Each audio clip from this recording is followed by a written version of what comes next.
Hello, good morning, good afternoon, good evening. I hope you're all doing well this fine spring day. It's just gone at 2 p.m. here in the UK and it's lovely outside. Not too warm, not too cold. It's one of the few days in the year when the temperature is perfect. All right, we're talking about Kohberger today and the judge's orders. The defence and the state over the last few weeks have filed a whole bunch of things preparing for trial. What's going to be in, what's going to be out. And in the main, Judge Hippler has he's denied these ridiculous motions that the defence proposed, like the state weren't allowed to mention bushy eyebrows and things like that. All of that stuff has been denied. But we are focusing on just one of the filings today. We're focusing on this one. This one's really interesting.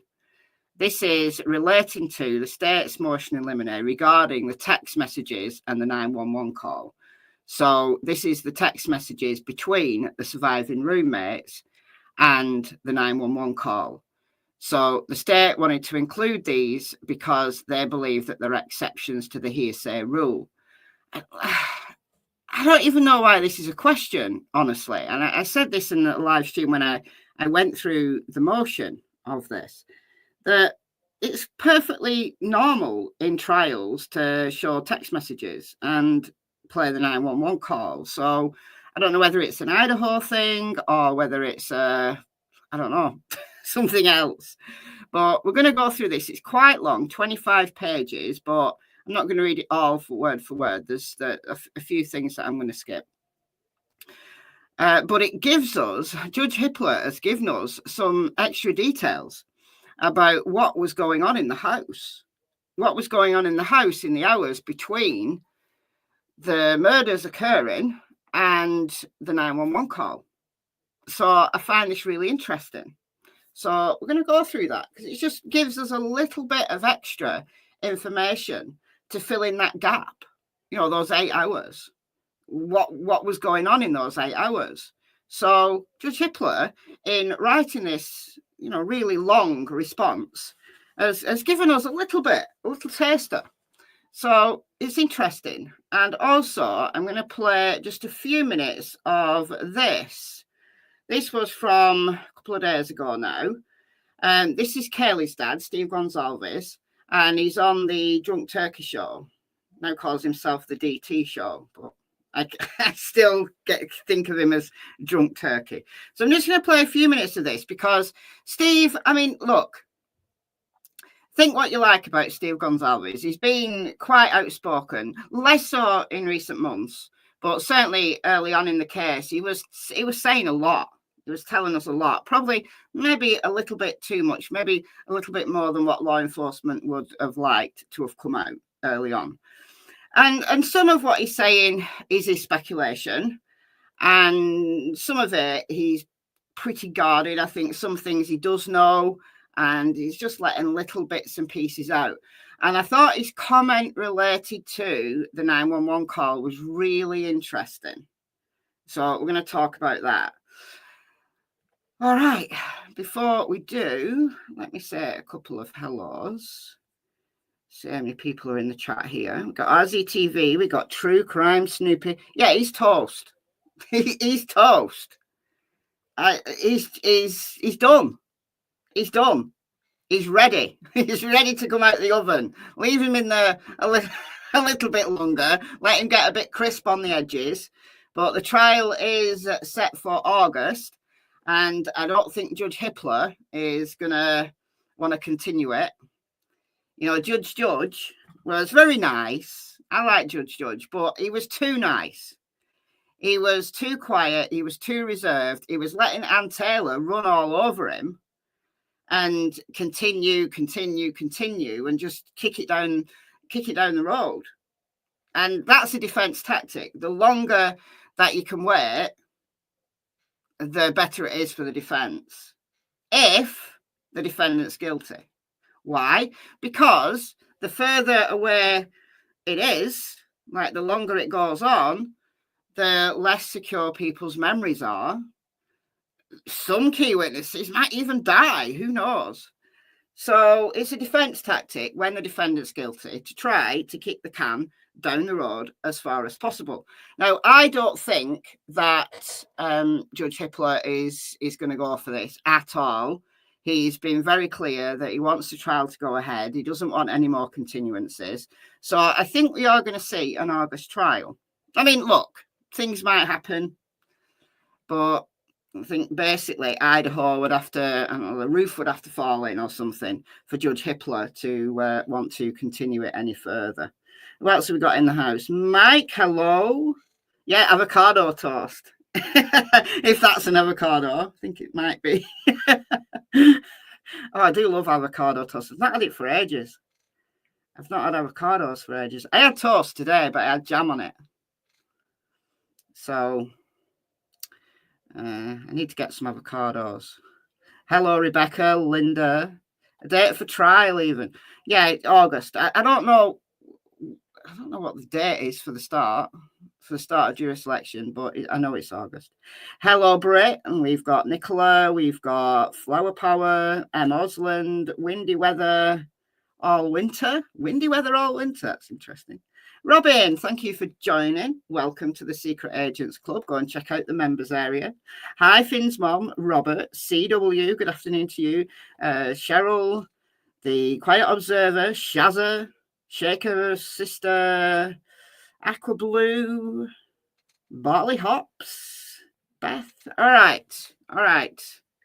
Without further ado, let's get into this motion, or this order rather, and at a good time, I'll read a bit, and then when I feel the time is right, I'll take a break from reading and I'll play a little bit of Steve Goncalves. I think I'll play it kind of when we get to the 911 bit, and that might be sensible. Okay.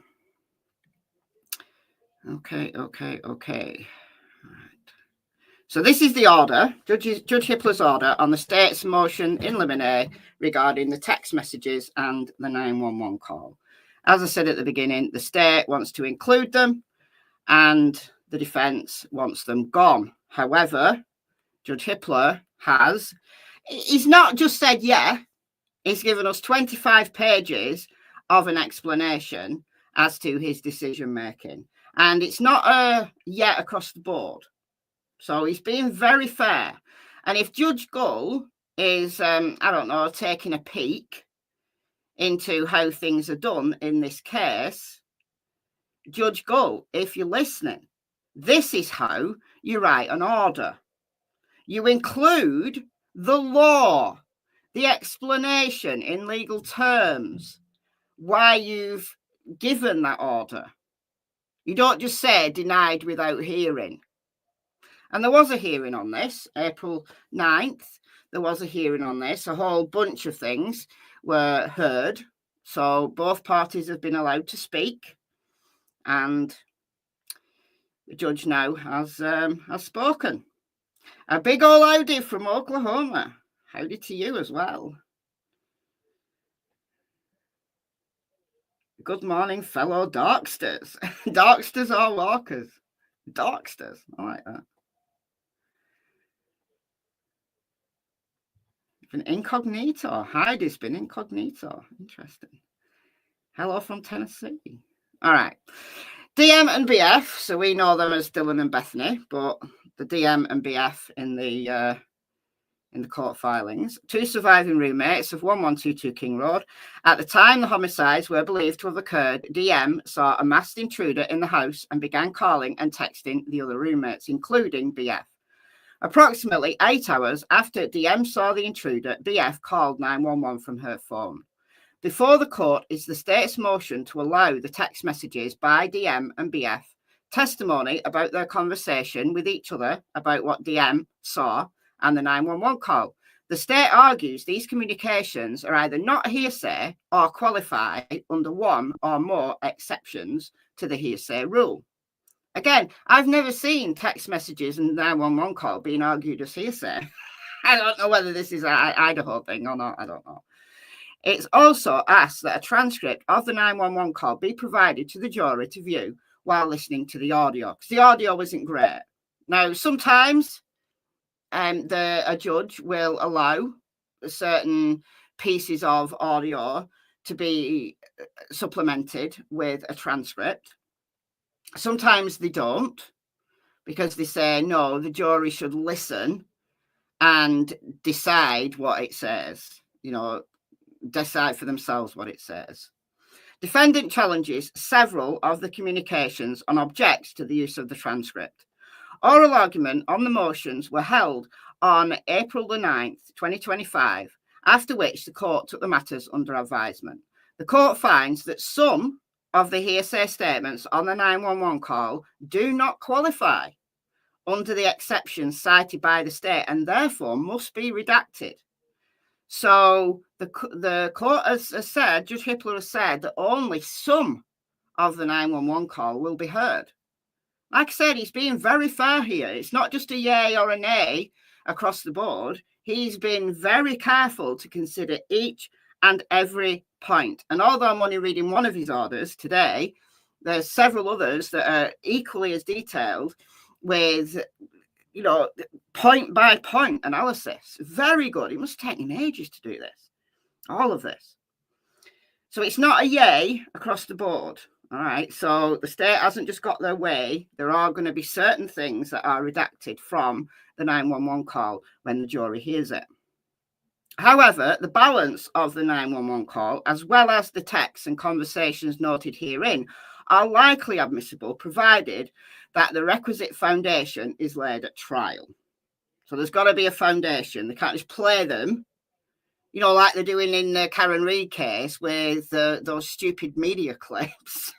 They're playing these media clips to the jury with no explanation at all. I find it bizarre that Judge Canoni has allowed that. Anyway, I'm jumping cases. I'll keep my focus.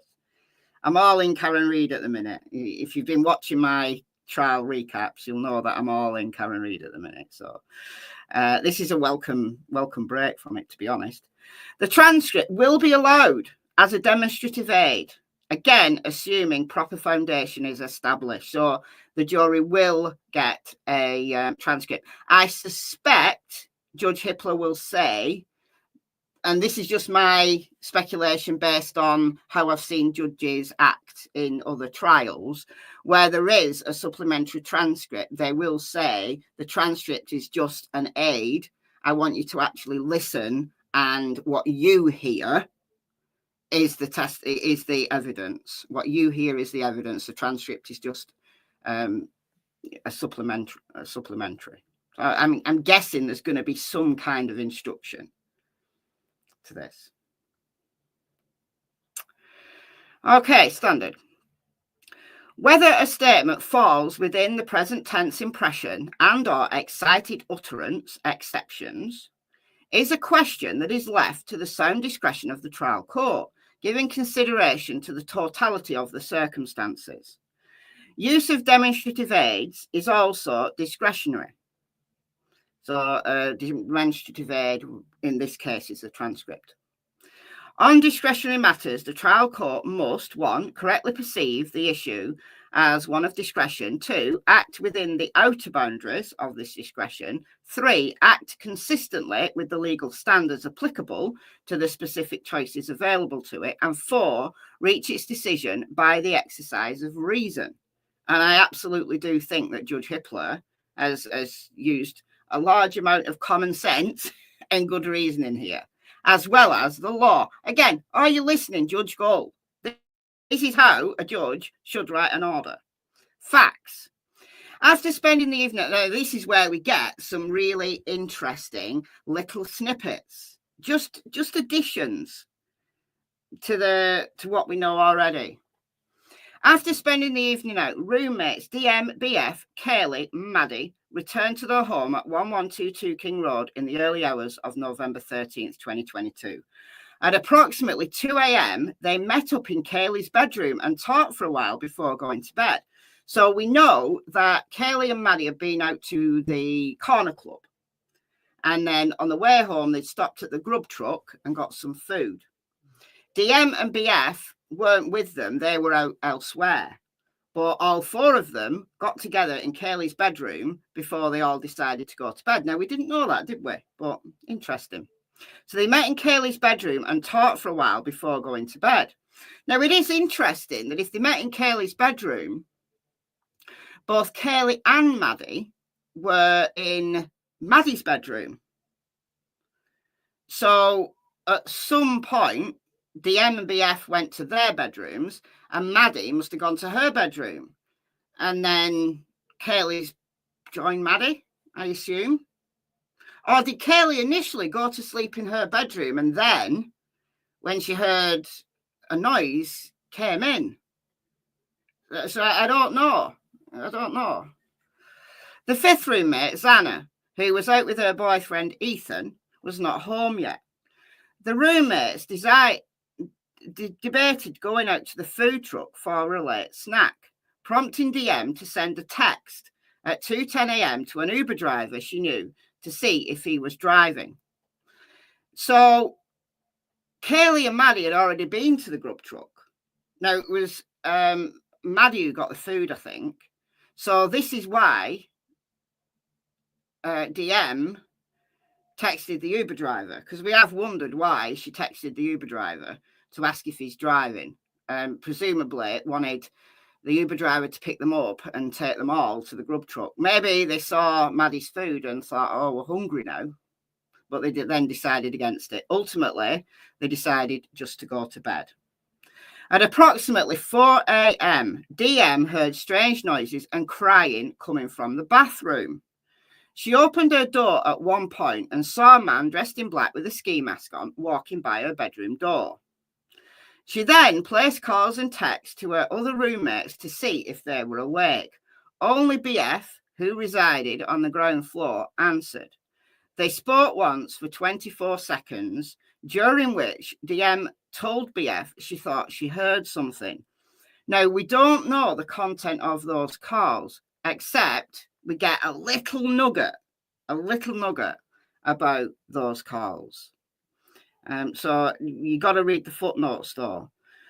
The party submitted various portions of the grand jury transcript as different exhibits, including the State's Exhibit S1 to the 911 call motion, Defendant's Exhibit 1 to his objection to the 911 call motion, and State's Exhibits S21 and S3 to the text message motion. To avoid confusion, the court will cite to the grand jury transcript rather than cite to individual exhibits.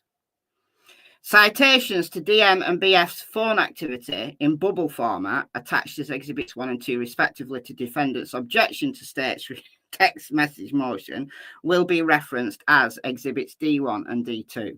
So when Judge Hippler is talking about where his information's come from, he's going to refer in the main to the grand jury, because DM and BF both explained to the grand jury exactly what went on.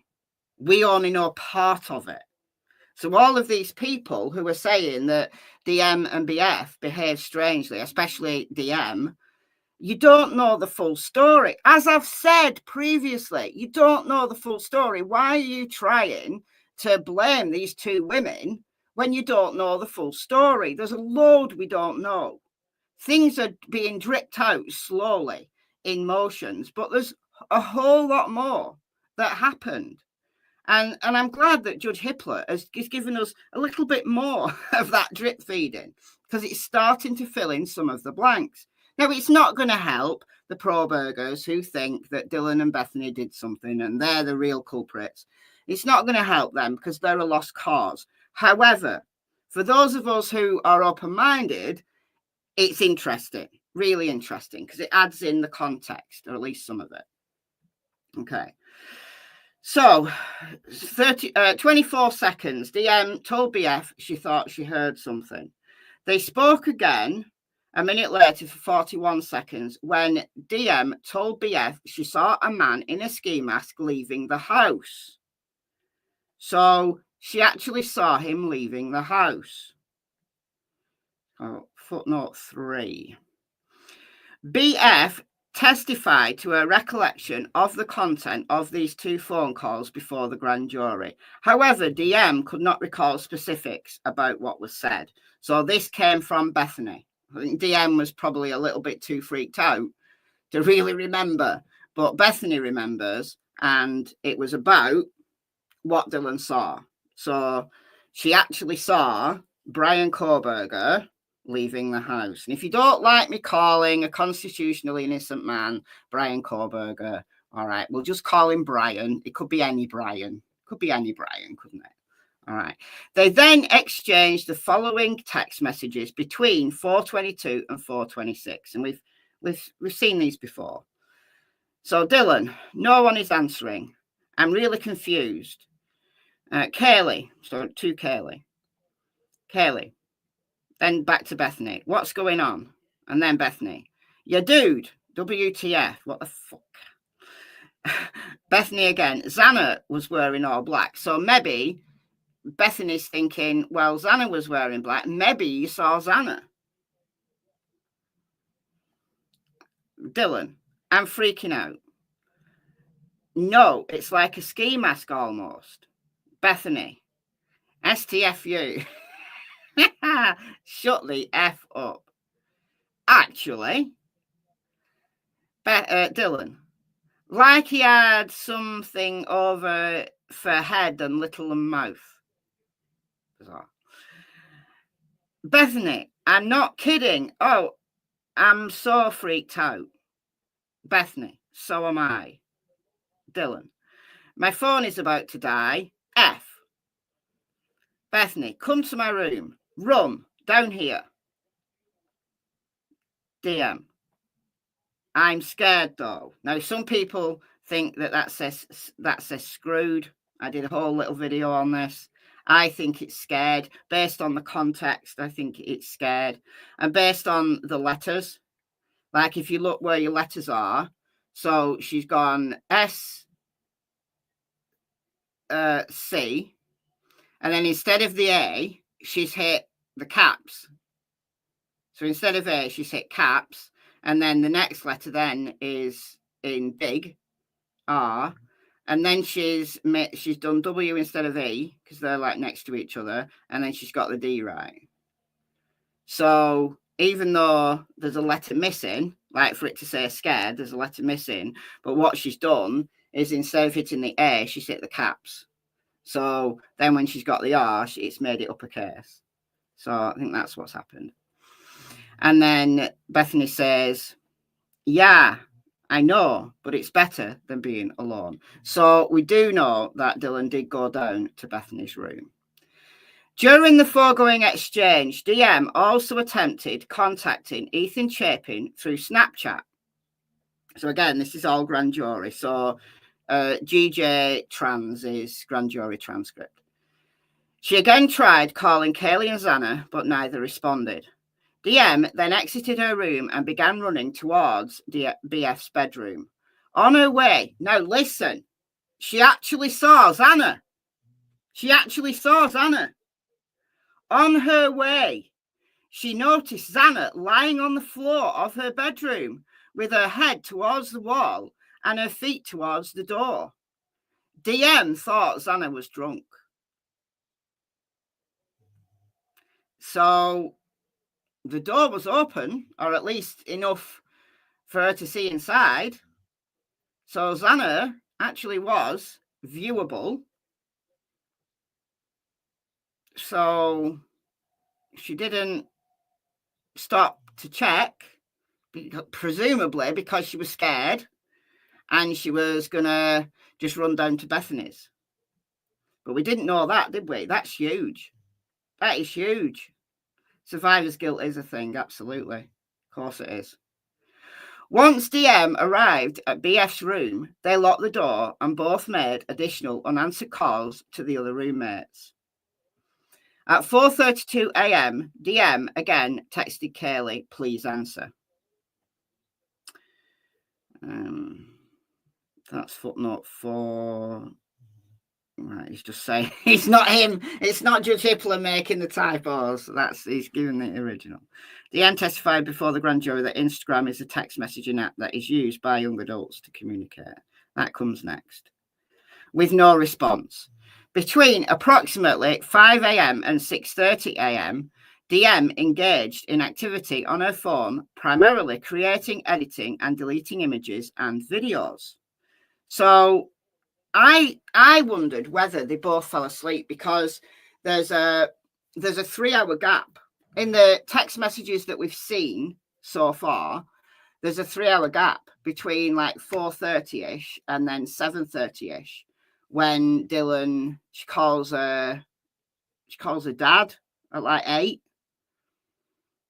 And I thought, oh, they probably had like 3 hours of sleep, but actually Dylan doesn't look like she slept at all, because 4:30 she's texting. So between 4:22 and 4:26, like they're texting. She then goes to Bethany's room. At 4:32 she texts Kaylee, and then from 5 she's doing stuff with videos. So does she have a channel or Instagram? What does she do? Like she got some kind of channel or whatever. Now Bethany's potentially asleep, because all this is Dylan. Dylan's doing all this. I mean, I'm wondering whether Bethany's gone to sleep and Dylan can't sleep, because like her head's like all over the place. So she's trying to do something maybe to calm her down. Like I edit.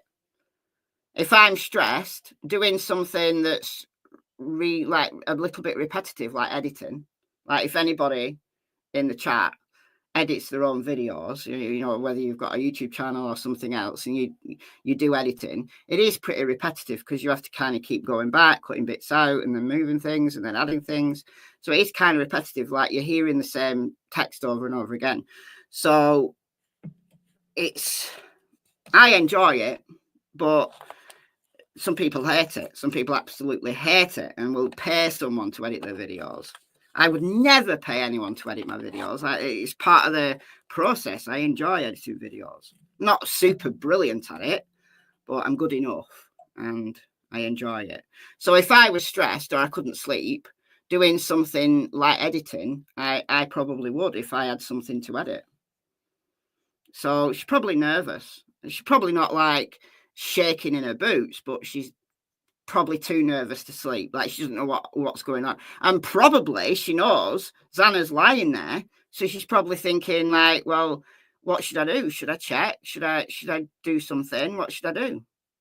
So that frozen shock phase that she was mentioned in the PCA, I think what we're seeing is that it's not like literally frozen fear, but it's a kind of fear where she's too scared to go and check, but yet she can't get it out of her head. So she's doing something repetitive and easy, I guess, to take her mind off it. That's just my assessment of this. Okay.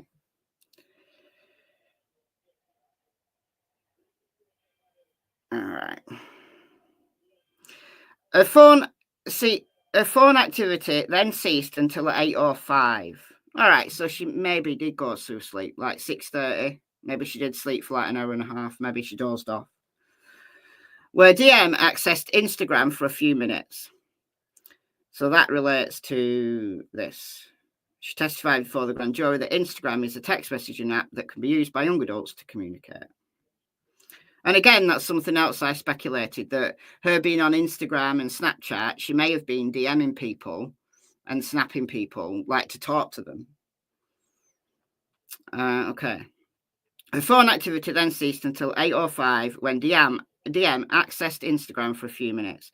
At 10 a.m., DM again accessed Instagram and communicated over Snapchat. At 10:23, she texted Maddie, "Are you up?" She received no response. DM continued to access Instagram and Snapchat until 11:29 a.m. when she texted Kaylee, "Are you up?" Again, there was no response. which Dylan thought was strange because Kaylee and Maddie were early wakers. But then again, she probably thought, well, we were still chatting. You know, we were up late, we were still chatting. Maybe they've just had a lie-in. So maybe she's nervous, but not ready to go and check yet. DM continued accessing various social media sites, including checking Ethan and Xana's Snapchat locations. At approximately 11:40, Dylan's dad texted her about scheduling a time for a chat, to which Dylan responded. She also received 2 texts from a person named Jenna, stating, "Bro, and do you guys need me to come and get you?" At approximately 11:50, so we're approaching the 911 call now. At approximately 11:50, Dylan called her friend EA. The names are out there, but I'm going to stick to the initials for this. And asked her to come over and check the house because she was scared. EA and her boyfriend HJ came over. They met Dylan and Bethany at the bottom floor of the house because the front door leads them right into the bottom floor, and Bethany's bedroom's right there. So nobody's been upstairs yet. And there's a bathroom on the bottom floor. There was no need for Dylan to go upstairs to let these 2 in or anything. They just come through the front door. Okay. And then something else we don't know, and this is really important. Together, Dylan, Bethany, and HJ started to walk up the stairs to the 2nd floor. When they reached the 2nd floor, HJ went to the kitchen to grab a kitchen knife. So he's nervous, right? You don't grab a kitchen knife unless you're nervous, do you? When he came back out, DM saw Xana again for a split second. And I just started bawling because I thought she was just like, I don't even know. I thought maybe she was still drunk and all asleep on the floor. That's from the grand jury. Bethany also saw Xana lying on the floor. So Dylan, at this point, must be thinking, shit, like she was there when I went downstairs 8 hours previous and she's still there. Shit. HJ told DM and BF to get out. I think he realised something. Because on the 911 call, you hear someone freaking out. And I think it's a male voice, like in the background freaking out. And somebody I think is a male voice says, "Poor Kaylee." So HJ takes it upon himself to actually go and check. So EA, who has started up the stairs, also turned around after HJ instructed her not to come any further. Maybe HJ had seen some blood or something. Maybe he knew. Maybe he'd seen stuff that they didn't. They both went outside. Shortly afterwards, HJ exited the house and told them to call 911. So HJ was the first person in to actually probably see what had gone down. He was pale white and mentioned something about someone being unconscious. So I think he knows that he would have seen the blood. He would have seen the blood. At 11:56, BF calls 911 from her cell phone and spoke to Carolina Calvin, the 911 dispatcher. The call lasted 4 minutes and 11 seconds. During the call, the phone was passed around to different individuals, including BF, DM, HJ, and an unidentified female speaker. Heaving, heavy breathing, and crying can be heard throughout the call. BF spoke first, stating something is happening. Something happened in our house. We don't know what. BF attempted to provide the address to the house to dispatch, but could not continue. At this point, an unidentified female speaker took the phone and provided the address to BF's phone number. And BF's phone number. The following exchange ensued. 911. Okay, and tell me exactly what's going on. Female. One of the roommates who's passed out and she was drunk last night and she's not waking up. 911. Okay. Female. Oh, and they saw some man in their house last night. Yeah, 911. And are you with the patient? DM, hi, this is DM. 911. Okay, I need someone to keep the phone, stop passing it around. DM, can I just tell you what happened pretty much? 911. What is going on currently? Is someone passed out right now? DM, I don't really know, but pretty much at 4 a.m. 911. Okay, I need to know what's going on right now. If someone is passed out, can you find that out? DM, yeah, I'll come. Come on, B. We'll go and check, but we have to. She's passed out. She's passed out. What's wrong? She's not waking up. And then HJ says, Xana. Okay. DM then informed dispatch that Xana was 20 years old. At this point, HJ took the phone. Dispatch asked him if she was breathing, to which HJ answered no. Law enforcement arrived at that point, and after confirming with DM that the responding officer had a defibrillator, dispatch ended the call. Later, at approximately 1:04 p.m. that day, DM received a vandal alert regarding the homicide. Okay, so before we go to Judge Hippler's analysis, which is very detailed, this would be a good point to just play a couple of minutes of this from DT, previously Drunk Turkey, but DT show, and Steve Goncalves. This is Kaylee's dad. So I'm playing about, I think, maybe 4 minutes, and it's relating to the back door that Steve Goncalves thinks was open, a kill kit, which Steve Goncalves thinks Bryan Kohberger had, and then he talks about the late 911 call. So we'll play this about 4 minutes. The link to this is already in the description box, but if you want to go and listen to it all, if you haven't seen it, I know some of you will have seen this. I think probably many of you will have seen this by now. So it's a couple of days old. There's a link to it. If you want to grab that link and go and listen to it now, you can do. It's up to you. All right, let's go. Says that the glass door had to have been open. It sounds like when Dylan woke up and she heard who she thought was Kaylee, probably because of the dog going up at the same time, is actually Xana coming downstairs. Well, Murphy would have been running with her, and it sounds like she went to Ethan and Murphy went outside. And I think when she hears somebody say, it's okay, I'm here. No, we don't know this. Like, Xana doesn't need to go upstairs or downstairs because Xana's bedroom is on the same floor as the kitchen. So Xana could have just, been walking between the kitchen and her bedroom. Murphy the dog. Now, it's interesting about Murphy the dog because when the law enforcement turned up, Murphy was in Kaylee's bedroom. Now, we're not aware that Murphy was locked in Kaylee's bedroom, just that he was in Kaylee's bedroom. But if the door was open, Murphy may have gone outside and back inside. He may have just been wandering around and then gone to sleep in Kaylee's bedroom because that's where he normally sleeps. So we don't exactly know what Murphy was doing over those 8 hours.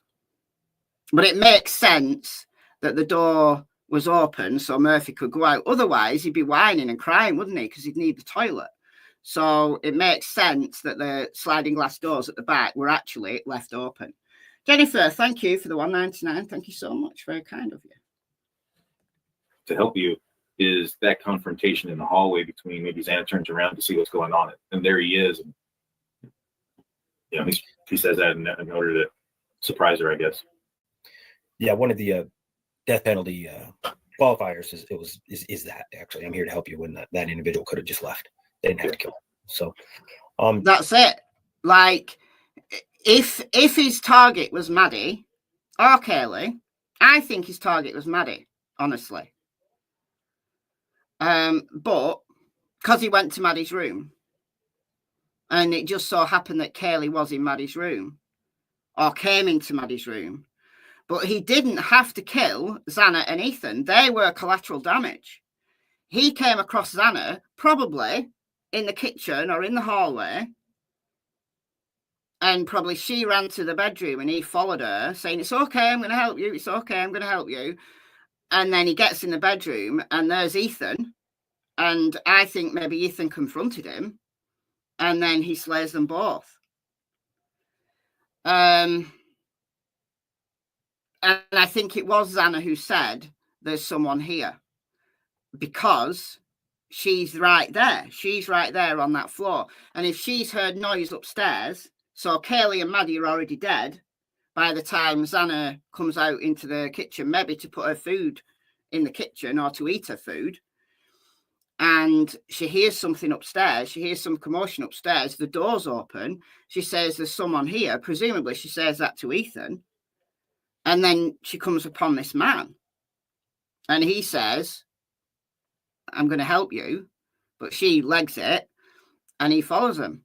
So, yeah, absolutely. One of the death penalty qualifiers will be the multiple victims and just the way that he slaughtered 2 people. He could have left. Like, he could have slaughtered 2 people and left. He could have slaughtered 5 people or 6 people. Like, the fact that Dylan got away, or at least was unharmed, is insane to me. And no, it does not mean that Dylan knew him and Dylan was in on it. Absolutely not. I think the killer, who I'm going to call Bryan, was freaked out at this point because he's had to battle with Ethan and Xana. So he's killed 2 people that he maybe didn't bank on killing. He certainly wouldn't have banked on Ethan being there because Ethan didn't live there. And if the killer, called Bryan, has been watching that house and it's a house full of young women, he's not going to know that Ethan is just staying over. So Steve is absolutely right that this is a DP accelerant, aggravator. And yes, the DP is still on the table. One of the other orders from Judge Hippler, which is this one, if you want to go and read it, order on defendant's motion to strike death penalty because of Bryan Kohberger's autism. Well, no. As I said, when I went through this, when I went through the defendant's motion, I said, there's no way that this is going to fly because autism is not an intellectual disability, nor is it a qualifier for insanity. It is not. And therefore, Judge Hippler is going to deny and the death penalty is going to stay on the table. And it absolutely is. Just let me show you the last sentence here from Judge Hippler. Another 15-pager. Very detailed. Based on the foregoing, defendant's motion to strike the death penalty, autism spectrum disorder is denied. It is so ordered, but it is very detailed. So if you want to know his rationale for it, he's broke it all down. I love Judge Hippler for everything he does because you're under no illusion as to how he's come to his decision, and I like that. I really like that. Yeah, so people who talk all this madness about DM, she's been huge to the case, actually massive to the case, and you're going to find out that the late 911 call is actually going to be probably the final call, the final nail in his coffin. So, So the late 911 call is going to be the final nail in his coffin. Now, people are saying that Bryan Kohberger Googled the house, Googled, 1122 King Road, or Googled murder in Moscow or something in those hours between him getting home at 5:30 and 9 a.m. when he went back to Moscow. Now, Steve Goncalves doesn't say the words. He doesn't say that, unless I've completely missed it, but he doesn't say it. And DT does bring it back up right at the end. He goes back to it right at the end. But Steve doesn't give too much away. Now, I think it's very possible that Bryan would be that conceited and that, buzzing and that excited that he would want to know what was going on. And Steve hasn't said the words. He hasn't said it, but I'm wondering whether what people are saying will prove to be true. And if that is the case, if Bryan Kohberger Oh, thank you, Summertime. Thank you so much for the 19.99. Thank you for your thorough, compassionate, and logical coverage of each case. Thank you to mods in chat too. This is a great space to be. Thank you. Thank you so much. I appreciate you too. If Bryan Kohberger Googled anything to do with the murders, whether it's murder in Moscow, whether it's, I don't know, 1122 King Road, if he Googled anything relating to the case whatsoever between him getting home at 5:30-ish and the 911 call at 11:50, whatever, he is done. He is toast. He is done. Absolutely done. Because there would be no way for him to know that anything untoward had taken place before that 911 call, before the authorities even knew. Only a handful of people were in the inner circle who knew something had gone down. And nobody knew that anybody had been murdered until HJ went in to Xana's room. Not smart at all. Not smart at all. We don't know if he did. We don't know if he did, but it's intriguing. So then he goes on to JLR, pretty sure about this one. It stands to reason since Kohberger undoubtedly saw DM and would have undoubtedly called 911 immediately. Maybe he thought that she would have. Maybe he thought that she would have, and maybe he assumed that 911 would have been called very quickly. And maybe he Googled it, and then when there was nothing on Google, maybe he thought, oh, well, I'm going to go and see. Because he went back. He went back at like 9 a.m. and spent, I think it was like 13 minutes or something. I can't remember the times. But he went back. So let's listen to a little bit more of what Steve says here. There's even benefits to even the most tragic parts. I mean, the late call, if it leads to different evidence, then it's a good thing. And I say that knowing that my daughter wasn't going to, she wasn't going to survive what she was stabbed so many different times. So, and I can clarify a little bit of that too. You're referring to him going back out there? Like, had she called 911 early, then he wouldn't have gone back at 9 o'clock, right? I'm referring to a couple different things, but the coroner made it clear that at least two of the victims, it's hard for me to talk about, but they basically drowned it on their stab wounds. So the blood wasn't like all over the place, or it would explain why the blood was contained. Mm-hmm. So if you have a blanket over you and you're doing a lot of internal bleeding, your body will hold a portion of that. So, like I said, everything that these people are trying to spin into some crazy conspiracy actually has a scientific background of why it is the way it is. And it's not Hollywood. It's not officers or a vacuum cleaner that went in there. Okay, so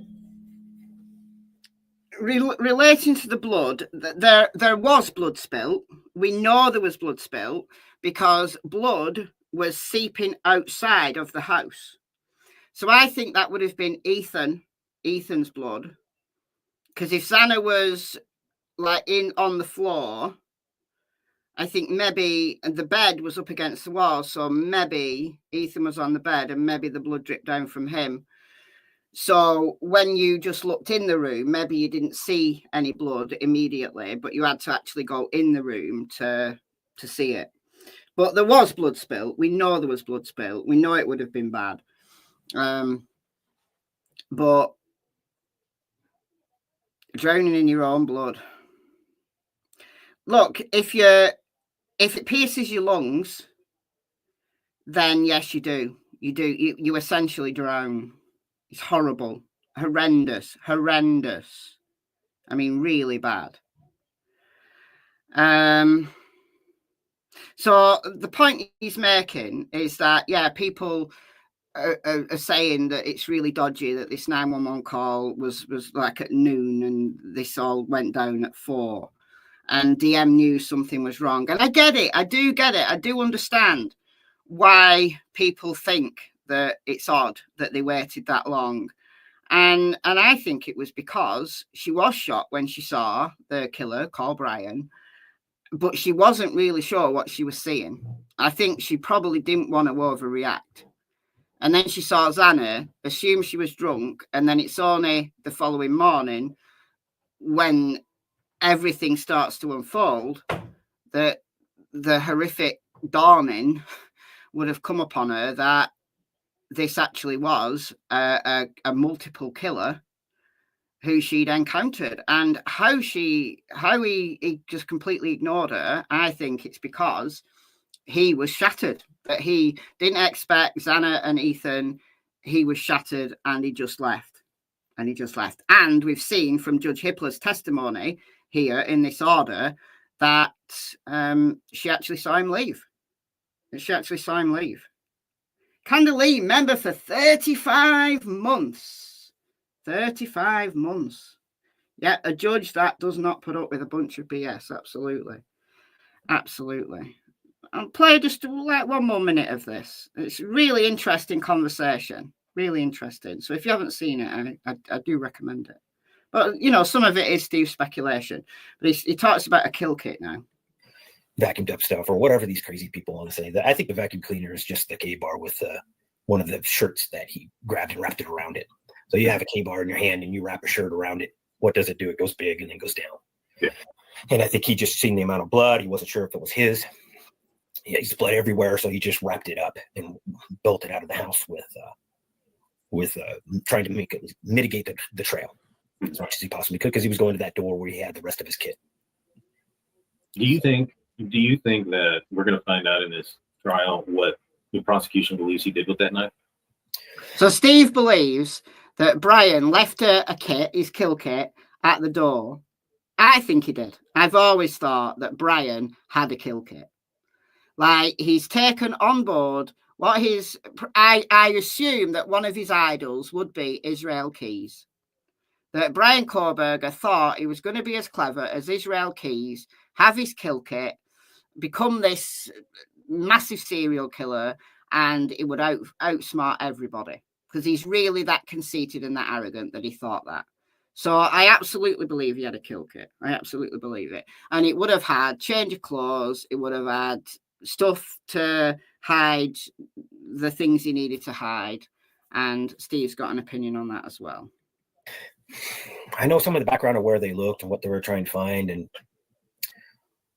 honestly, I think I just go to the simplest. Why has he got a shovel on the back of his car? Sure. And it's not these idiots, because there's a Kohberger out there right now thinking to themselves that they're smart. No, you're stupid. You're an idiot. It was a mini one. It wasn't very big. You don't use it for snow. So anybody who thinks he was using that for snow, you're just a moron. You don't live out here. Nobody uses a shovel like that. You use a shovel like that for dirt, and it has a super tip. So yeah. And he absolutely did have a shovel in his car.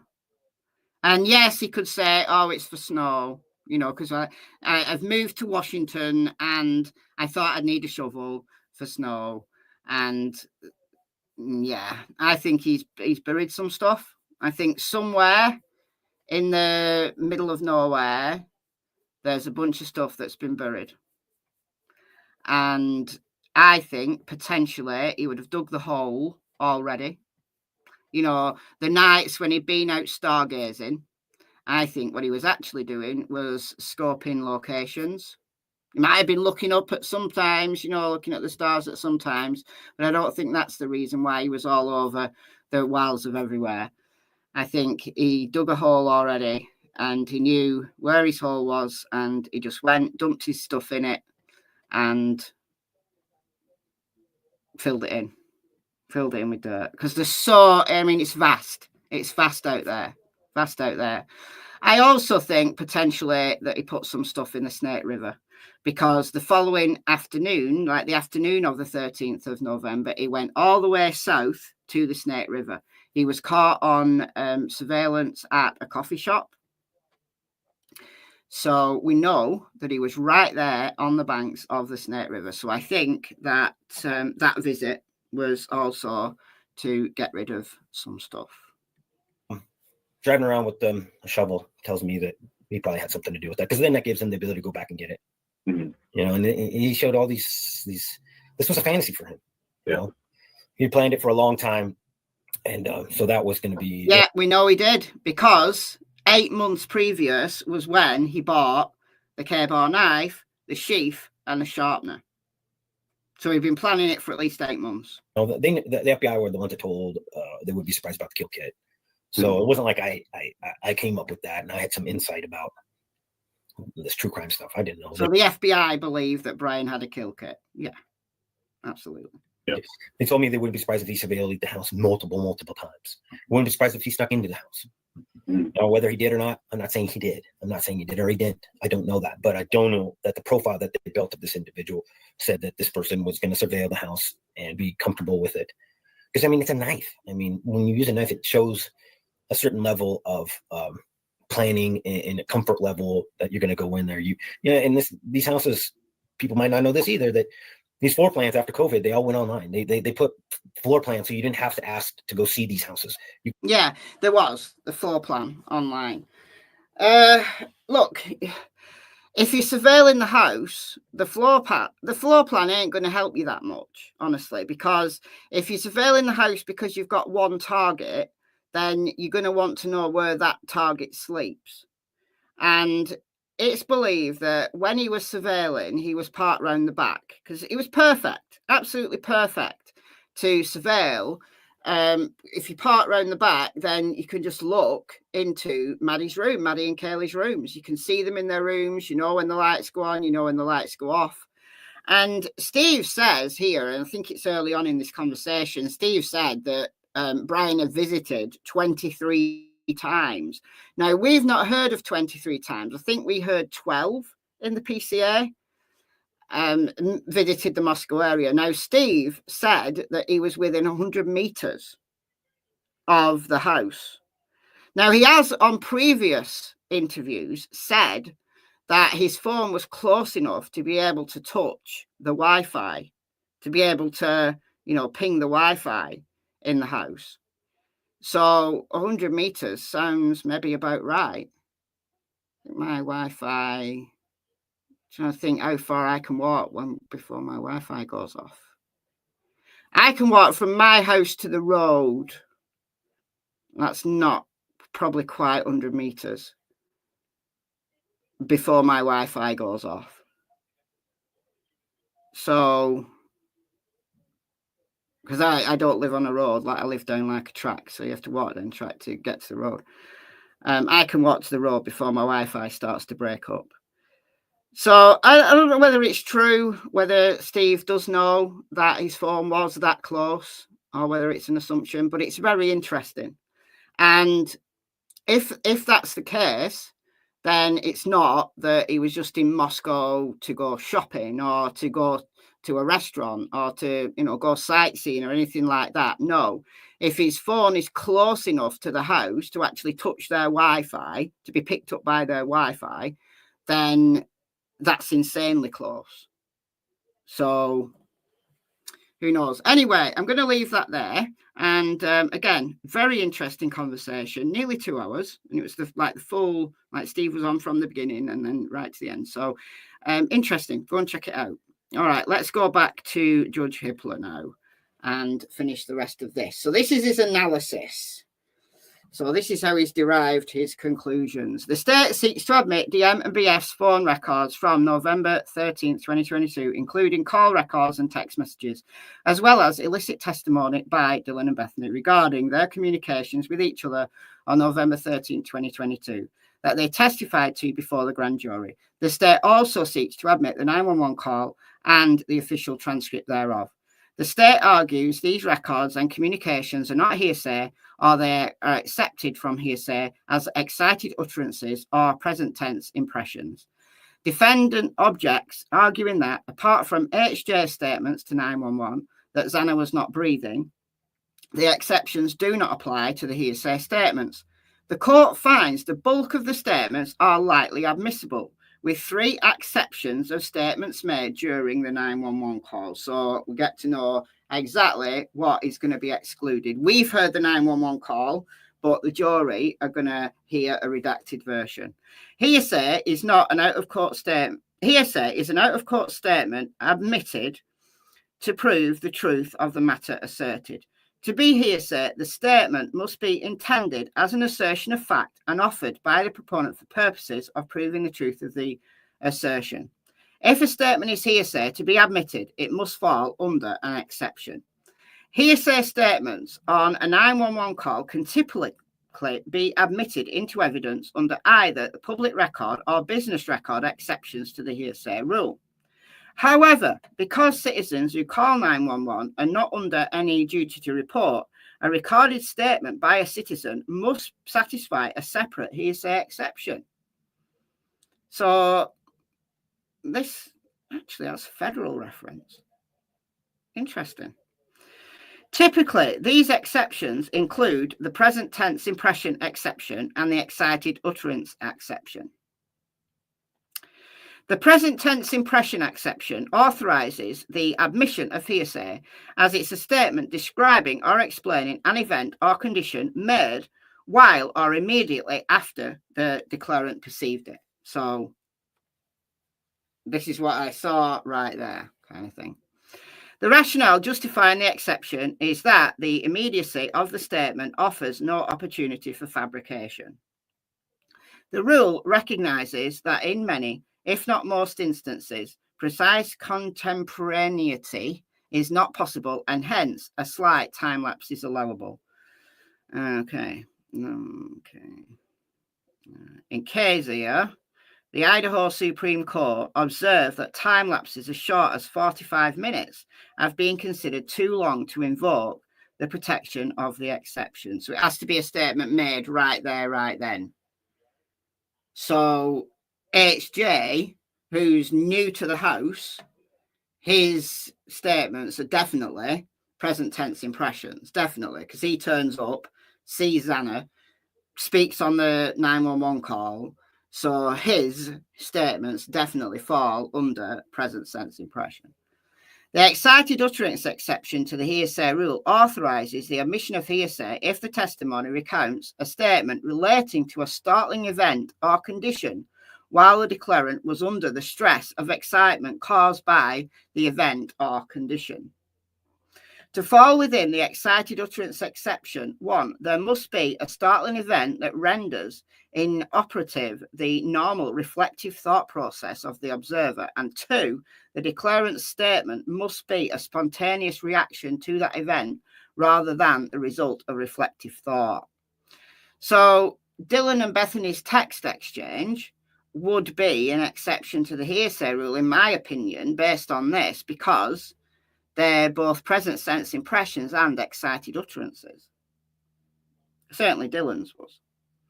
In considering whether a statement meets the excited utterance requirements, the totality of circumstances must be considered, including the amount of time that elapsed between the startling event and the statement, the nature of the condition of the event, the age and condition of the declarant, the presence or absence of self-interest, and whether the statement was volunteered or made in response to a question. Cool. With the present sense impression exception, the rationale underlying the excited utterance exception is the special reliability that is regarded as furnished by the excitement suspending the declarant's powers of reflection and fabrication. So what they don't want to admit is hearsay, where they've allowed somebody to reflect and to fabricate a story. Okay, so here's what he says about the text messages. Text messages and verbal communications between DM and BF are likely admissible. So remember, they have to lay the foundation first. They can't just bring it in. They've got to lay the foundation. As an initial matter, the court finds that DM and BF's acts of making phone calls, sending or receiving text messages, and other phone activities such as accessing social media are not hearsay. Hearsay only captures an oral assertion, written assertion, or non-verbal conduct intended as an assertion. Thus, this order will focus on the content of those calls and texts to the extent available. As to the content of DM and BF's text messages about what DM saw, The court finds that they are either not hearsay because they are not offered for the truth of the matter asserted and not assertions, or if hearsay, are likely to qualify as a present sense impression and or excited utterance as set forth in Exhibit A. Canoni's baloney. Thank you so much for the $4.99. Don't want to distract from this topic, but wondered if you've seen Truth Revealed's 2 videos on Delphi analysing KK's confession. No, I haven't, but I shall go and check them out. And thank you for the $4.99. It's very kind of you. Their verbal discussions are potentially admissible for these same reasons. The state must establish the foundation requirements of such proffered statements at the time of trial. Okay, so he breaks it all down. DM's text to Uber driver at 2:10. The state seeks to introduce this text to establish a timeline, specifically to establish DM was awake and texting at 2:10. Defendant does not directly challenge this text because it is not offered for the truth of the matter asserted or not assertion of fact. The court finds it's not hearsay. All right, so that one is fine. Okay, text messages between 4:22 and 4:26. The state argues that the 4-minute series of text messages between DM and BF, with one from DM to Kaylee, are admissible as either present sense impressions or excited utterances. Defendant suggests neither exception applies because there is no evidence they were sufficiently startled by the events. He points out that DM claimed only to be confused, and despite stating that she was scared, she ran to BF's room instead of leaving the house or otherwise calling other friends or family for help. The court agrees with the state that these texts are qualified as assertions. Karen, thank you for the $4.99. His goose is cooked. What a narcissist. He absolutely is. Absolutely is. His goose is cooked. He's done. He's done. He's done. And thank you for the $4.99. Okay, we've got a footnote here. Several of the texts in this exchange are not assertions of fact, rather inquiries and or commands incapable of being proved true or false. Okay, so things like, I'm scared, that's a feeling. And come down here, stuff like that, run. They're not statements of truth, they're just stuff that is said in the moment, so they're not hearsay. Okay, cool. First, the present sense impression exception does not require a startling event. It simply requires that the speaker describe or explain a condition while personally perceiving it or immediately thereafter. She first texts no one is answering, which describes the results of her calls to the other roommates just moments before. She also states that she's immediately feeling confused, freaked out and scared over what she just saw and heard, and the fact that none of her roommates are answering. She further describes the intruder she saw wearing a ski mask or something over his forehead and mouth. She also relays that her phone is going to die. Thus, these statements are all likely admissible as present sense impressions. Oh, look, he's explained it. Her text states she was assured. Considering the A is right next to the caps lock key and the E is right next to the W key, it's evident she was likely texting quickly and accidentally mistyped scared. There you go. Judge Hippler has ruled that she meant scared, not screwed. Oh dear. It's not going well for the defense and the pro-burgers, is it? It's not going well. It's not going well. All right. She further described... Oh, I've read that. She also relays one is going to have read that. In addition, the offence are sufficiently startling to both DM and BF for purposes of the excited utterance exception. DM and BF are young female college students and the self-described scaredy cats of the house. They were awoken from sleep after a night of drinking, with DM reporting she heard noises and saw a masked intruder in their home. None of the other roommates were responding to their calls and texts, further indicating something was amiss. It would be potentially terrifying for anyone, including these young women, to argue that they would have run out of the house or called someone else for help had they really been startled. Unempathically ignores these circumstances and the trauma and confusion they were evidently experiencing, which likely offset logical thoughts. Thank you, Judge Hippler. We've got Long Island Hillbilly. Thank you so much for the $19.99. Get myself some delicious crumpets. All right, I will. I'll buy some avocados and some crumpets. Thank you so much. I've not had a crumpet for a while. I need to go and get some crumpets now. I might send Kyle out to the shop to get some crumpets. All right. Okay. Footnote 8. Defendant argument also ignores the fact that DM indicated to BF that the intruder was leaving the house, in which case it's not surprising the girls did not want to run outside. Yeah, exactly. If she saw him leave, she's not going to want to go outside, is she? She's going to be thinking he's still out there. Had the thought crossed their mind at all? Like, if she's too scared to run down to Bethany's room, she's definitely going to be too scared to run outside.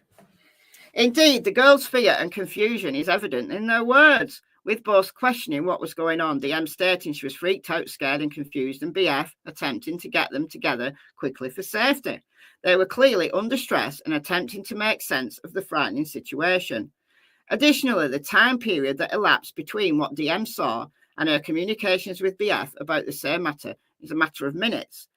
Text message exchange lasts approximately 4 minutes, with the messages occurring in rapid succession. This timeline left no time for the reflection or fabrication, which is ultimately what these rules seek to protect against.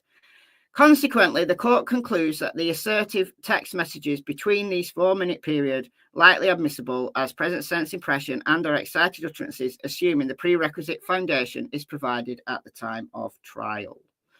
DM text to victims. So these are the ones to Kaylee and Maddie. So nearly 4:33, DM texts, Kaylee, please answer. The state argues this text is admissible as a present sense impression and an excited utterance. Defendant does not directly address this text. However, the court finds it's more of a command or request than an assertion of fact. It's not a fact capable of being proven true or false, and it is not barred. 10:23, DM text Maddie, saying, "Are you up?" and approximately an hour later, text Kaylee, "Are you up?" The state argues the foregoing texts are not hearsay because they will not be introduced for truth of the matter asserted. Alternatively, the state contends they are present sense impressions because they represent a consistency and continuation of DM's text from the prior night. Defendant disputes this exception, pointing out DM had been awake and accessing social media. Again, the court does not find these texts to be assertions. They are inquiries, not declarative statements. Even if they were assertions, however, if the state intends to admit the statements to establish a timeline of events, they are not hearsay because they are not offered to establish the truth. Therefore, they are not barred. Okay, we did have a footnote here. Where was footnote 9? There. Even if it were assertion, it would qualify as a present sense impression and or excited utterance. DM had just seen a masked man in her home minutes prior after hearing unusual noises, and none of her roommates other than BF were responding to her calls and texts. Her fear is evident in the words she uses. Please answer. It's less of a request or assertion and more of a desperate plea made out of concern that something is wrong. Okay. DM's calls and texts to and from other people. Are people questioning what crumpets are? They're like round, and I think you can get square ones, but they tend to be like round. They're made like of a bready type material, but they've got like little holes in, and it soaks up anything you put on it. It's pretty tasty. They're not quite bread. They're not bread. They're not a cake. I don't really know what they are. They're kind of doughy, but I don't really know what they are. But they're used like you toast them. No, they're not a pastry. They're more a dough, but they're not bread. But you toast them. You can't eat them like without them being toasted. Like they'd be really horrible. You have to toast them. English muffins. No, muffins are different. Muffins are like a cupcake, but squashier. Like waffles. Not similar, not quite, but similar along those lines. All right. Oh, some people call them English muffins. No, they're not muffins. English muffins are not muffins. Oh, I'm confused.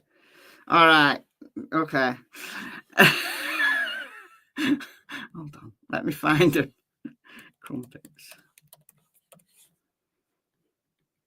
All right. This is a crumpet. That's a crumpet. That's how I have them with jam on. So you toast them, and they're like little round things. So they're not a pancake, they're not a waffle, it's not bread, but it's along those lines.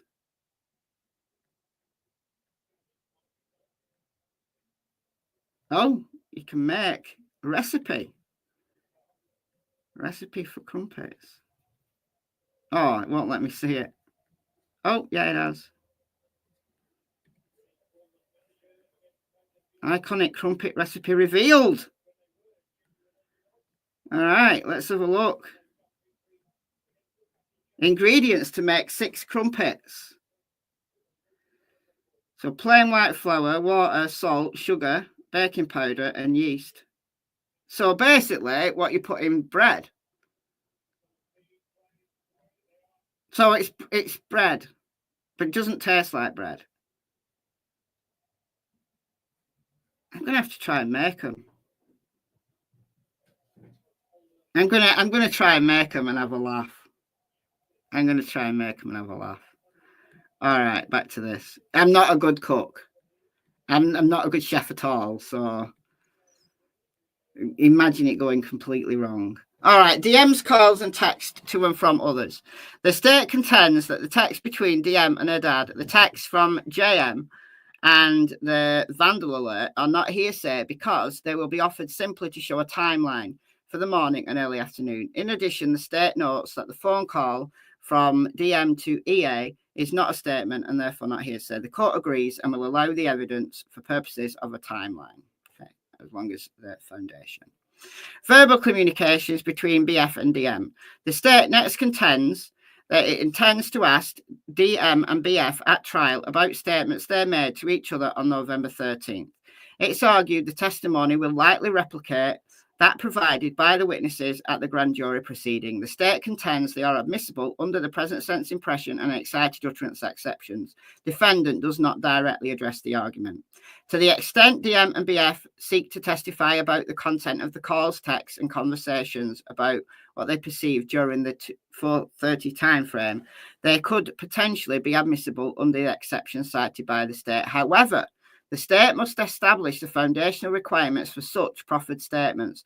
The grand jury testimony does not appear to include any conversations between them after the 4:19 to 4:37 timeframe, and the state has not pointed any out. Thus, to the extent they testify to oral conversations they had when they woke up the next morning, the court will reserve ruling and consider any hearsay objections at the time. So he's not going to comment on that until the trial. Okay. All right. 911 call.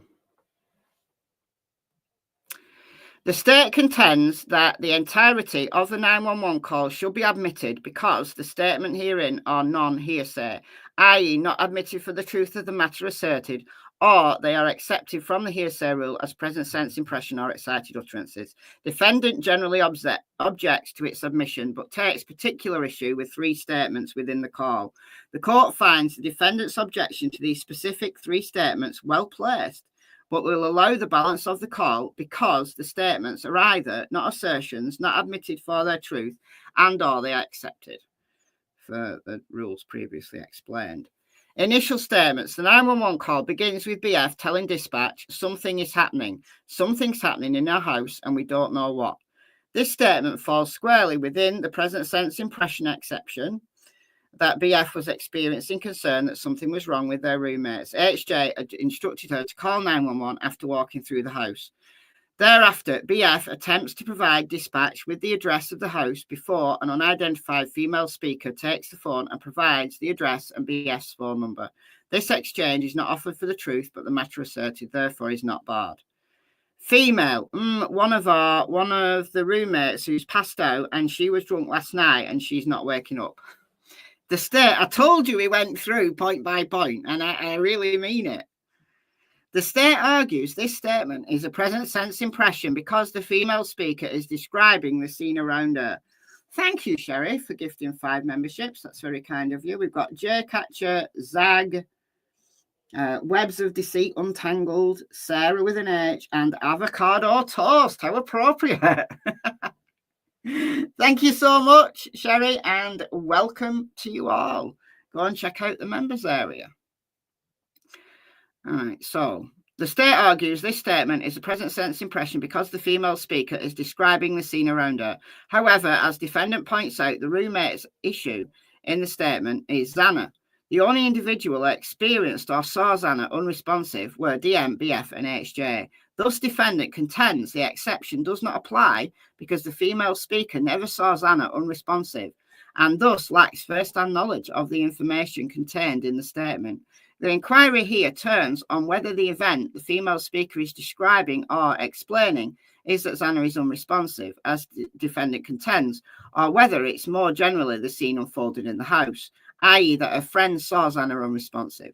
The female speaker did not personally perceive the former, but she did personally perceive the latter. Okay. When the words themselves are considered, it's clear the events being described is that Xana is unresponsive, not that the speaker's friends saw Xana unresponsive. In other words, she's relaying to 911 what her friends observed and relaying to her. Her statement is therefore outside her present sense impression and thus the exception. 911 caller reporting that there's a cop beating the shit out of the guy now. Oh, so this is in this case here. It's not a present sense impression. Thus, the statement is not admissible under the exception. So the girl that we don't know who she is, that statement's not going to be allowed. So that will be redacted out. And then female, oh, they saw some man in their house last night. Yeah. The state argues this statement is both a present sense impression and an excited utterance because it's in response to finding Xana unresponsive. Defendant responds that the statement references an event DM saw 8 hours prior to the 911 call and therefore is not contemporaneous. Can't say it. Defendant also points out that the female speaker does not have a personal knowledge and is simply repeating what she's told by others, which actually is hearsay, isn't it?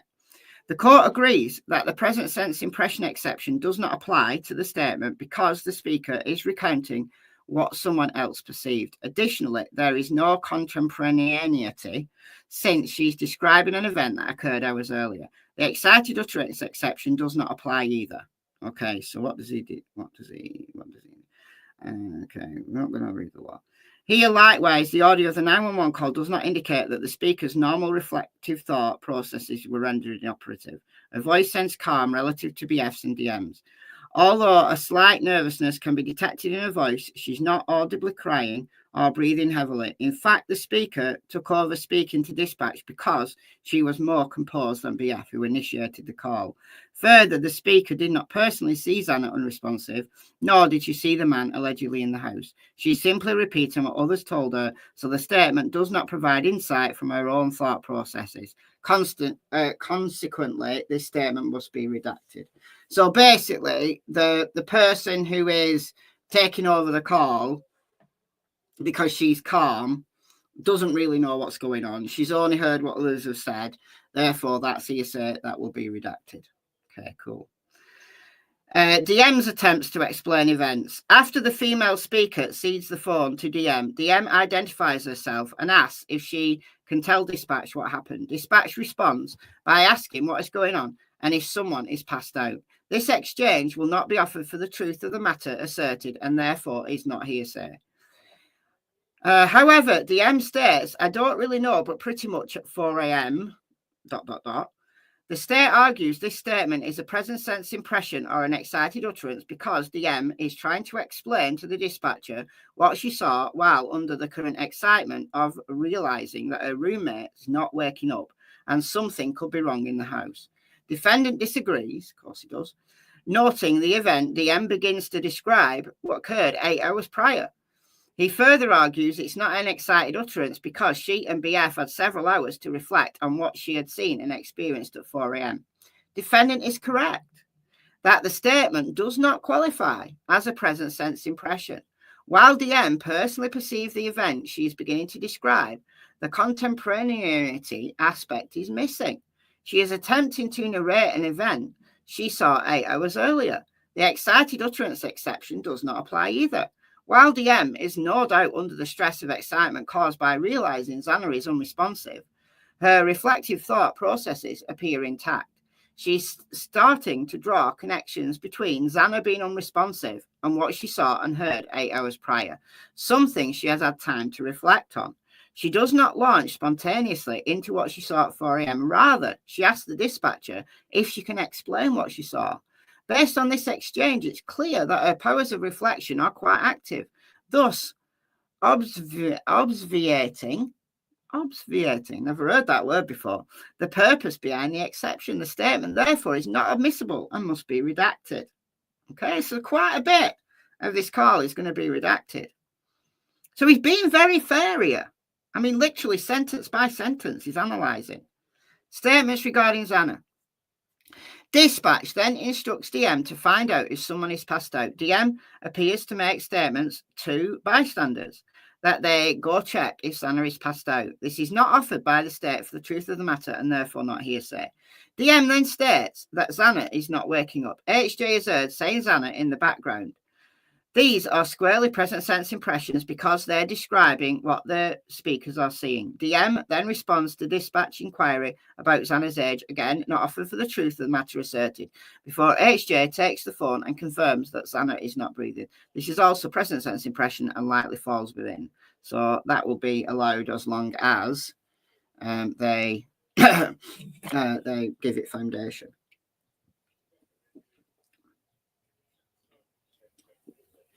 Statements after law enforcement arrived. Around the time HJ confirms to dispatch that Xana was not breathing, law enforcement has arrived on scene. HJ can be heard telling DM, I need you to talk to them. I can't talk to them. I need you to talk to them. The court finds this admissible as either a present sense impression or excited utterance. HJ has just discovered Xana's body moments before. He is operating under the stress of his discovery and attempting to answer the dispatch's questions. His statements describe his inability to speak to law enforcement at that moment and therefore are admissible. At that point, DM took the phone again and dispatch instructed her to get a defibrillator if one was available. DM asked dispatch to repeat the question and stated, there's a police here right now. After dispatch repeated the question, DM indicates they did not have a defib and asked the responding officer if he did. The officer responded affirmatively, after which dispatch indicated she was going to let the officer take over and ended the call. To the extent the state seeks to admit this statement by DM for their truth, they qualify as present sense impression as DM is explaining the events as they are happening.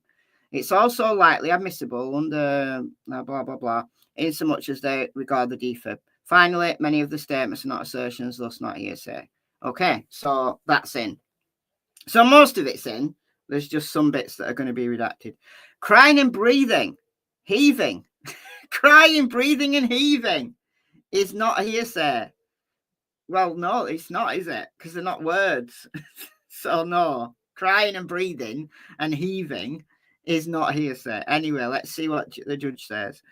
Apart from the statements, the state also moves for admission for audible crying, breathing and heaving made by the 911 callers. I don't know whether we've heard all of this 911 call because I'm not sure that I heard heaving. I heard some crying. And they're definitely breathing. They're definitely breathing. All right. Defendant does not address the argument and the court finds it well placed. While assertive conduct can qualify as hearsay, non-assertive conduct does not. Okay, interesting. Person non-verbal emotional reaction does not normally qualify as an assertion under Rule 801 because it's not intended to communicate information. There is no indication in the 911 call that the speakers are intending to make an assertion through their crying and heavy breathing. It's clearly an involuntary emotional response to the circumstances. Further, it's relevant to show the stress and emotional impact the girls are under, which puts the call into context. Thus, it's admissible. Of course it is. It'd be ridiculous to say that that was hearsay. All right, so now a transcript of the 911 call will be allowed as demonstrative evidence. A final issue is whether to allow the jury to view the official transcript of the 911 call while listening to the call. Defendant contends it will be cumulative and asks that either the call or the transcript be allowed, but not both. The court views this issue as essentially a request for use of the transcript as a demonstrative aid. Demonstrative exhibit is relevant if it supplements the testimony of the witnesses. All right, so when used in this way, courts will typically instruct the jury that the transcript is not evidence. Here we go. So this is what I said. This is what I normally hear from judges in trials when they give a transcript. They say, listen with your own ears. This is just extra. This is just supplement. If you're not sure, if you don't think the transcript says what you hear, it's what you hear that's the evidence, not the transcript. So when used in this way, courts will typically instruct the jury that the transcript is not evidence independently of the audio recording. And if the jury determines that the transcript is incorrect, it should disregard it to the extent and rely on its own interpretation of the audio recording. In addition, the transcript must be authenticated by showing that it fully and accurately complies with the audio recording. Against this background, the court will permit a transcript of the 911 call to be used as a demonstrative aid, assuming the proper foundation for the 911 call is established and the transcript is properly authenticated. To this end, the state is responsible for proposing an appropriate jury instruction. The transcript will not be admitted as substantive evidence and will not be available to the jury except when the 911 call is being played. All right, so they won't have the transcript at the deliberations. They'll only have it actually in court when 911 call is being played. So they won't be able to rely on that. They'll have to rely on their memory, as they do for all other testimony. So because it's not going to be used as evidence, the court does not find that the transcript is cumulative to the 911 audio and otherwise prejudicial to the defendant. Okay, so transcriptionist to testify that she's done it properly. Rather than passing out individual copies to each jury, it may be best to time the audio with the text of the transcript and play that for the jury with closed captioning. Oh, okay. Okay, that's interesting. So they're not actually going to hand them out. They're going to just do closed captioning. Otherwise, there's a concern the jury will read ahead and focus too much on one portion of the transcript and not another. However, the actual audio exhibit without the captioning is the one that will go back to the jury. Interesting. That's a nice way to do it. That's nice. I like that. I do like that. I like that a lot. Based on the foregoing, the state's motion in limine, read text messages and testimony is granted in part and reserved in part. The state's motion in limine, read 911 call is granted in part and denied in part and reserved in part. So the text messages and the testimony from DM and BF are granted as long as, so the reservation is as long as the foundation is clear and done in the trial. And then the 911 call is granted in part. The bits from the female who hasn't seen anything but is just relaying information, that's going to be redacted. And then there's one other thing that's going to be redacted. But I think probably the majority of the 911 call will be heard to the jury. As long as the reservation again, as long as they lay the foundation. So we got some exhibits here. So this is judges. I'm not going to read all this, but these are all the text messages that have been mentioned, and then what Judge Hippler's specific order is here. He puts a lot of work into these things, doesn't he? He puts a lot of work in. You've got to give it to him. He's a very good judge. Like, you can be under no mistake about what he's doing point by point. He explains it point by point. And I think he's very fair. So all of this that he's done. But this has all been explained in the text. So 911 call, literally sentence by sentence. So the bits that are going to be redacted are...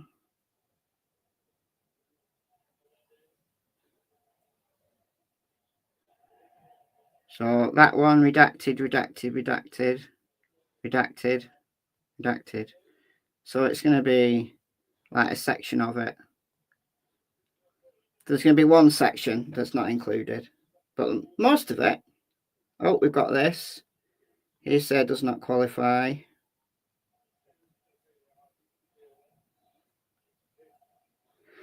I don't know whether we've heard all of this. I'm not sure we have. We'll find out. Okay, DM, don't really know, but pretty much 4 AM, that's not included.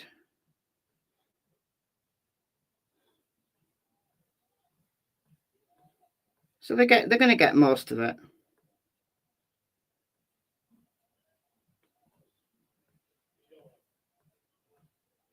Just keeps going. Just keeps going. All right, that's just certificate of service. All right, we're done. We are done. But he does these long orders. I mean, I'm not going to read anymore, but just to show you, this is the one in relation to the defendant's motion in limine regarding vague and undisclosed testimony, 14 pages. What was his order on this? I can't remember. Defendant's motion in limine regarding vague and undisclosed expert testimony is denied. And then striking the death penalty regarding autism, that was denied. We've read that one. Order sealing, oh, this is just sealing stuff. We've got bushy eyebrows, that's been denied. So they're allowed to talk about bushy eyebrows. Motion in limine regarding neuropsychological and psychiatric evidence. 11 pages. See, it's long stuff.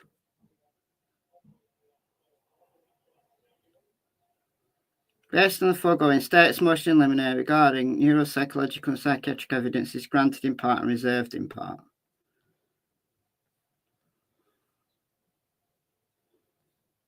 I need to have I'm just going to look at the beginning to see what this is about. Okay, so the court finds that if the defendant does not testify, evidence of his diagnosis to explain his courtroom demeanour is not relevant.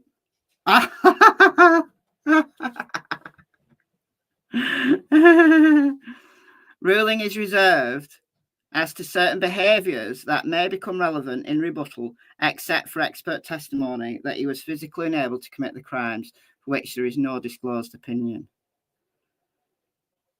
Interesting. So the state seeks to prohibit defendant from offering any testimony during the penalty phase in connection with his neuropsychological and psychiatric evaluations performed. The state argues the proposed testimony falls outside of the mental condition evidence allowed. Defendant responds that he is not relying on the proposed testimony as a mental element defense, noting his relevant diagnoses are physical conditions, not mental conditions. Rather, he intends to present the evidence to aid the jury in understanding both the physical implications of his diagnoses and contextualizing his alleged unconventional courtroom demeanor. So no, the court finds that if the defendant does not testify, evidence of his diagnosis to explain his courtroom demeanour is not relevant and not admissible. Oh, I can hear the Kohbergers now saying that the judge is trying to deny Kohberger his Fifth Amendment right to silence. No, it's not saying that. It's just saying that just by him sitting in court, whatever condition he has is not relevant. Just by him sitting there. But if he does testify, then it does become relevant because he might display certain odd behaviours that people are, looking upon unfavourably. Whereas if they explain you know, when he testifies, there might be certain oddities because of his conditions. You know, they've got to ignore those because of the certain conditions. That's what he means. I think that's what he means anyway. So if he doesn't testify, it's irrelevant, because him just sitting there, like, yeah, the jury are going to look at him, but they're not going to be looking at him constantly. They're not going to be eyes on him the entire time. For the most of the time, they're going to be concentrating on the evidence. They're going to be looking at the witness. They're going to be looking at exhibits. They're going to be concentrating. It's not all about him. Yes, they will glance to him. They will look at him. They will keep checking on him. But actually, he is not the evidence. So unless he's testifying and his words become evidence, then it's irrelevant. So there you go. All right. Is there anything else I want to mention? Bushy eyebrows. DNA. So this one was interesting. And another 15 pages.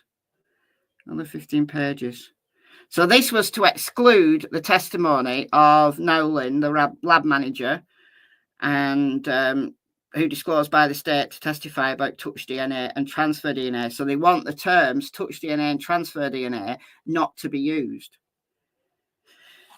So this is interesting.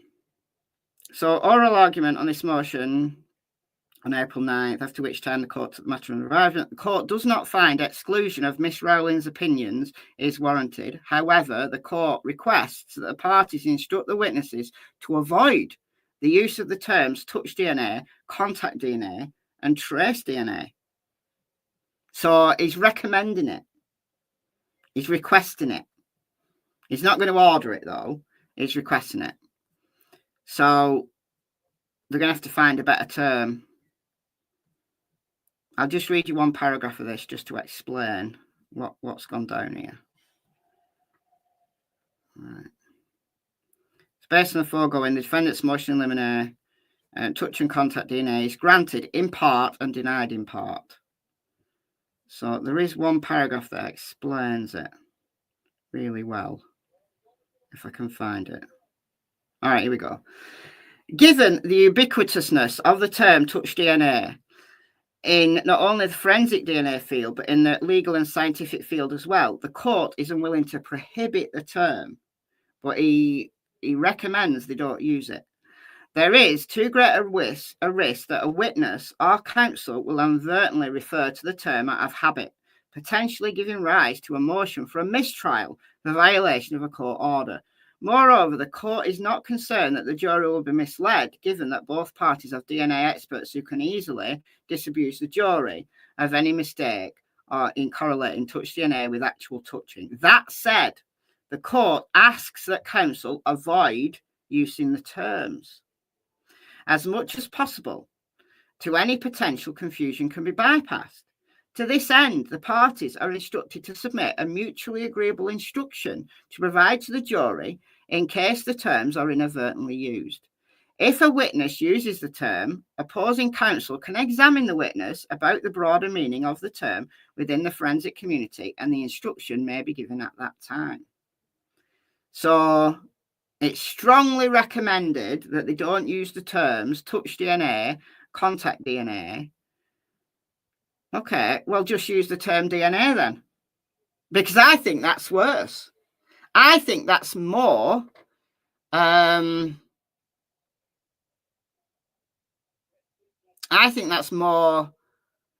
damaging to Kohberger, just to use the term DNA. That his DNA was on the knife sheath, not that his touch DNA was on the knife sheath, because some jurors might twig that, oh, well, if it's just a touch, if it's just like, you know, skin cells, if it's only skin cells, well, that could have been planted, that could have come from somewhere else. But just using the term DNA doesn't even give the jury that level of argument.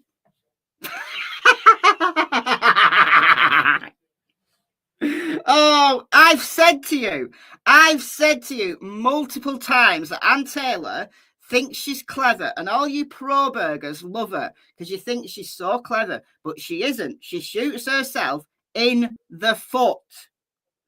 And by arguing that the terms touch DNA and whatever it was, contact DNA, should be disallowed, well, okay, she's got her wish that the judge wants to, strongly advise not to use those terms, touch DNA, contact DNA, and trace DNA. So she's got her wish, but be very careful what you wish for, Anne, because now they're not going to use touch DNA, contact DNA, or trace DNA. They're going to use DNA.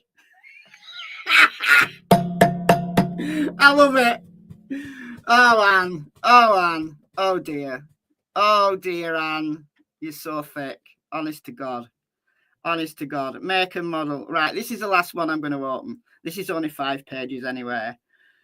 All right, so what do we want in here?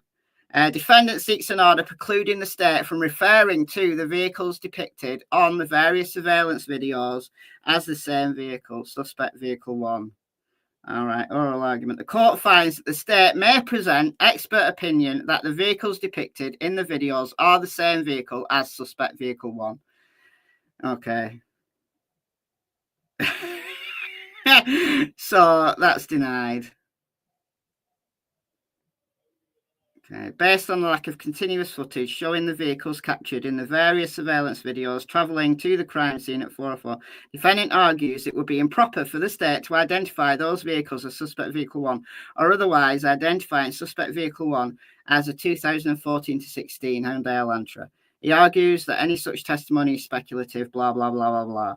To the extent the defendant is attempting to prohibit the state from arguing or asserting as fact the vehicles are the same, he is correct that it would be speculative and improper without expert testimony to provide a basis to make this contention.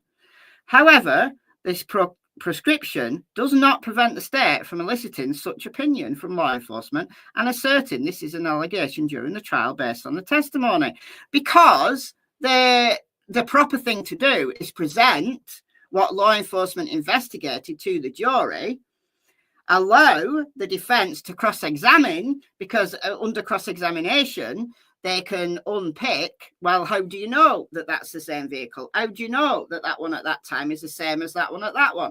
How do you know that those lights that are shining can be assumed to be the same vehicle? Because I question some of this. I think some of this is speculative. When they say, oh, well, we saw lights as the, we didn't see the car, but as it turned the corner, we saw the lights. Well, that's not good enough for me. If I was a juror, that wouldn't be good enough for me. How would I know that that's the same car? How would I know that that is the same car? I wouldn't like that. I wouldn't like that. So they can't definitively prove that all of those vehicles are the same car. All I'd want to know as a juror, was it his car at King Road? Was it his car that did the rounds at King Road, in the King Road area? I wouldn't be caring about what was going on at Ridge Road at 401. I wouldn't be caring what was going on at 404. I'd be caring about what was going on when that car stopped for the final time. Was it Bryan Kohberger's car that stopped there for that final time and then sped away? If so, that nails him. I'm not caring about any other. So, under cross-examination, I think the defence could really make some headway in the jury's mind here, because this isn't the strongest evidence in the world. This is not that convincing, in my opinion. The other evidence is way more compelling, such as the DNA on the knife sheath. That's way more compelling. Yeah, headlights do not a murder make. Exactly.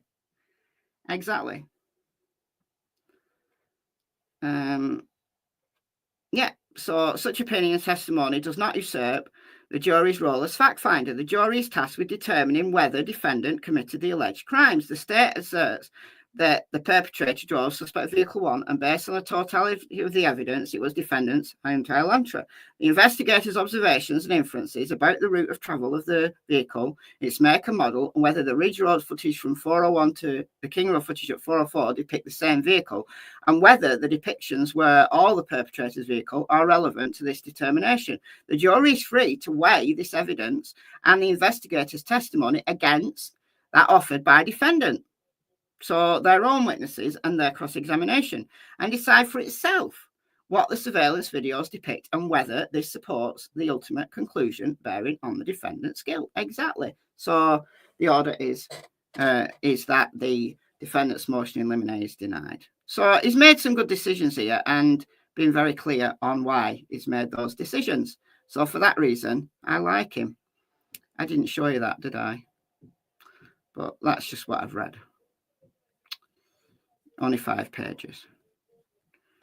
All right, so the link to this is in the description box, so you can go and have some very interesting bedside reading if you would like.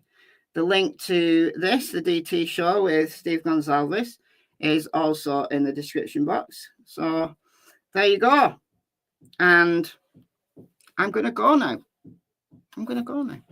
So thank you all for joining me. We had a few donations, so let me state who they were. We had a new member from Robin, A to Z member for 11 months. I think I missed that, but thank you so much for being a member for 11 months. We had donations from Jennifer, $1.99, from Summertime, $19.99. We had Canoni's Baloney, $4.99. Karen, $4.99. Long Island Hillbilly, $19.99. And Sherry, who gifted 5 memberships. We also had Candle Lee, who's been a member for 35 months, nearly 3 years. All right, so on that note, thank you as always, mods. Thank you for being respectful and stuff. All opinions welcome. You can be a happy pro burger in my chat all you like. As long as you're respectful, that's all I ask. So I'm gone. I'll see you soon. Bye, guys.